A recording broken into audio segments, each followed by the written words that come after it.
আসসালামু আলাইকুম, আপনাদের সবাইকে স্বাগতম জিও পয়েন্টে। বন্ধুরা, মধ্যপ্রাচ্যের মরুভূমির তপ্ত বালুর চেয়েও এখন দ্রুত গতিতে উত্তপ্ত হয়ে উঠছে বৈশ্বিক ভূরাজনীতি, যেখানে প্রতি মুহূর্তে তৈরি হচ্ছে এক চরম যুদ্ধ অবস্থা। বিশ্ব রাজনীতির দাবার বোর্ডে যখন পরাশক্তিগুলো নিজেদের চাল চালতে ব্যস্ত, ঠিক তখনই ইরান এবং ইসরায়েলের মধ্যে শুরু হয়েছে এক অভূতপূর্ব এবং ভয়ঙ্কর বাকযুদ্ধ, যা যে কোনো মুহূর্তে রূপ নিতে পারে এক প্রলয়ঙ্কারী মহাযুদ্ধে। সম্প্রতি ইসরায়েলি প্রতিরক্ষা মন্ত্রী ইসরায়েল কাটস সরাসরি ইরানের সর্বোচ্চ নেতা মুস্তাফা খামেনিকে হত্যার হুমকি দিয়ে বসেন, যা পুরো মুসলিম বিশ্বে এক তীব্র ক্ষোভের আগুন জ্বালিয়ে দিয়েছে। ইসরায়েলের এই চরম দৃষ্টান্তের জবাবে ইরান যে পাল্টা হুঁশিয়ারি দিয়েছে, তা কেবল একটি সাধারণ বিবৃতি নয়, বরং আন্তর্জাতিক রাজনীতির মঞ্চে এক বিশাল ভূমিকম্প। ইরানের পররাষ্ট্রমন্ত্রী আব্বাস আরাকচি অত্যন্ত কড়া ভাষায় ইসরায়েলকে সতর্ক করে দিয়ে বলছেন, তাদের এই পোষা প্রাণী যদি নিজেদের মনিবের কথা না শোনে, তবে ইরান নিজেই তাকে এমন শিক্ষা দেবে যা সে কোনোদিনও ভুলবে না। বন্ধুরা, এই একটি বাক্যই প্রমাণ করে যে মধ্যপ্রাচ্যের নিয়ন্ত্রণ এখন কার হাতে এবং কিভাবে আমেরিকা ও ইসরায়েলের মধ্যকার গোপন সমীকরণগুলো একের পর এক ফাঁস হয়ে যাচ্ছে।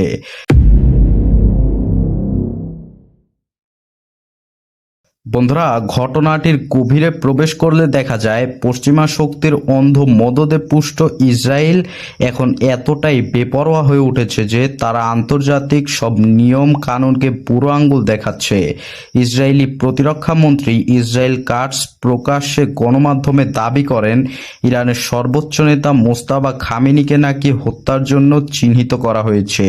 একটি স্বাধীন ও সার্বভৌম রাষ্ট্রের প্রধানকে এভাবে হত্যার হুমকি দেয়া কেবল একটা আন্তর্জাতিক অপরাধী না, বরং এটি ইরানের কোটি কোটি মানুষের ধর্মীয় অনুভূতি ও জাতীয় মর্যাদার উপর এক সরাসরি আঘাত। ইসরায়েল আসলে দীর্ঘদিন ধরেই মধ্যপ্রাচ্যে একচ্ছত্র আধিপত্য বজায় রাখার জন্য মরিয়া হয়ে আছে, কিন্তু প্রতিবারই ইরানের শক্তিশালী প্রতিরোধ এবং কৌশলগত অবস্থানের কাছে তাদের সব চক্রান্ত ভেঙে গেছে। বন্ধুরা, ইসরায়েল কাটস অভিযোগ করেছেন যে ইরান নাকি আলোচনার টেবিলে বসে অত্যন্ত চতুর ব্যবসায়ীর মতো নিজেদের সুবিধা আদায় করে নিচ্ছে এবং পশ্চিমা বিশ্ব বিভ্রান্ত হয়ে পড়ছে। কিন্তু বন্ধুরা, আসল সত্য হলো ইরান কখনোই পশ্চিমা শক্তির অন্যায় শর্তের সামনে মাথা নত করেনি, বরং সবসময় নিজেদের জাতীয় স্বার্থ ও সার্বভৌমত্বকে সর্বোচ্চ গুরুত্ব দিয়েছে। ইসরায়েল আসলে তীব্র ভয়ে কাঁপছে, কারণ তারা খুব ভালো করেই জানে যে ইরান যদি তার পারমাণবিক ও সামরিক সক্ষমতা পুরোপুরি প্রকাশ করে, তবে মধ্যপ্রাচ্যে জায়নবাদী শক্তির অস্তিত্ব চিরতরে বিলীন হয়ে যাবে। আর এই চরম পরাজয়ের ভয় থেকেই তারা এখন ইরানের সর্বোচ্চ নেতৃত্বকে লক্ষ্য করে এমন কাপুরুষের মতো এবং উস্কানিমূলক বক্তব্য ছড়াচ্ছে, যা আসলে তাদের নিজেদের ভেতরেরই চরম দুর্বলতা ও মানসিক দেউলিয়াত্বকেই বিশ্বের সামনে উন্মোচিত করছে।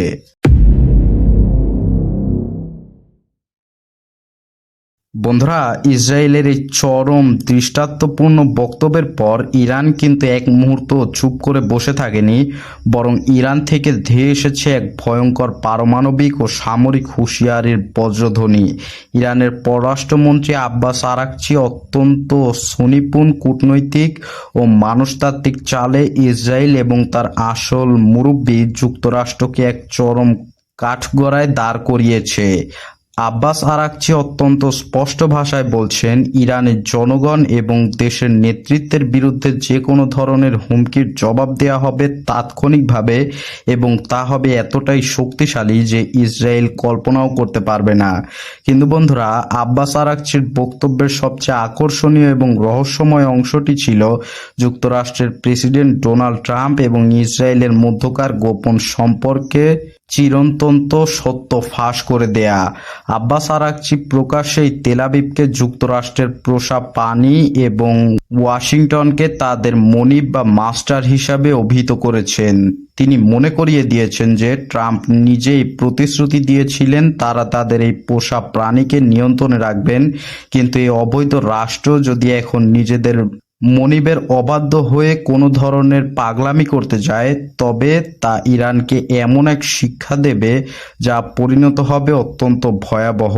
বন্ধুরা, এই বক্তব্যের মাধ্যমে ইরান বিশ্বমঞ্চে প্রমাণ করে দিয়েছে যে ইসরায়েল আসলে নিজেদের শক্তি নয়, বরং মার্কিন অস্ত্রের জোরে বেঁচে থাকা একটি কৃত্রিম রাষ্ট্র।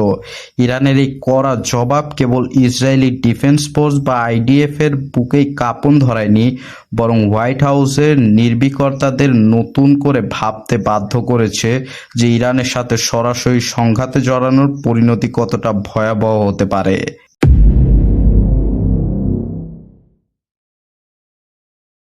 বন্ধুরা, এই বাকযুদ্ধ যদি শেষ পর্যন্ত একটি বাস্তব সামরিক সংঘাতের রূপ নেয়, তবে তা কেবল মধ্যপ্রাচ্যের সীমান্তেই সীমাবদ্ধ থাকবে না, বরং তা ডেকে আনবে এক বৈশ্বিক মহাবিপর্যয়।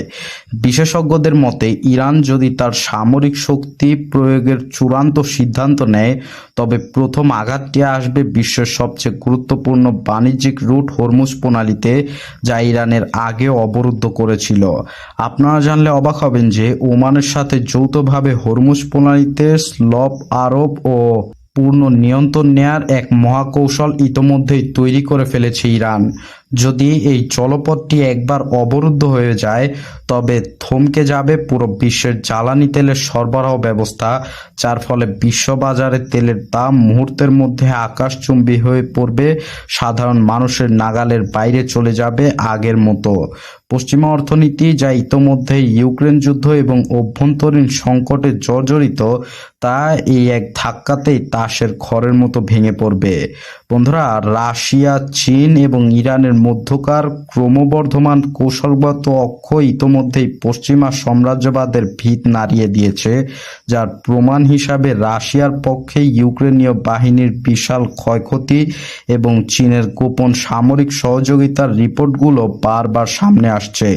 ইসরায়েল যদি মনে করে থাকে যে তারা মার্কিন বিমানবাহী রণতরীর পেছনে লুকিয়ে পার পেয়ে যাবে, তবে তারা চরম বোকার সাগরে বাস করছে, কারণ ইরানের হাজার হাজার নিখুঁত দূরপাল্লার ব্যালিস্টিক মিসাইল এবং ড্রোন ঝাঁক ইতোমধ্যেই তেল আবিব ও হাইফার প্রতিটি গুরুত্বপূর্ণ সামরিক ঘাঁটিকে নিজেদের নিশানায় বানিয়ে রেখেছে, নিজের আয়ত্তে নিয়ে এসেছে। ইতিহাসের এক অত্যন্ত জটিল এবং অন্ধকার মোড়ে দাঁড়িয়ে আছে আজকের পৃথিবী, যেখানে একদিকে উস্কানি আর অন্যদিকের অটল প্রতিরোধ পুরো মানব জাতিকে এক তৃতীয় বিশ্বযুদ্ধের দ্বারপ্রান্তে ঠেলে দিচ্ছে।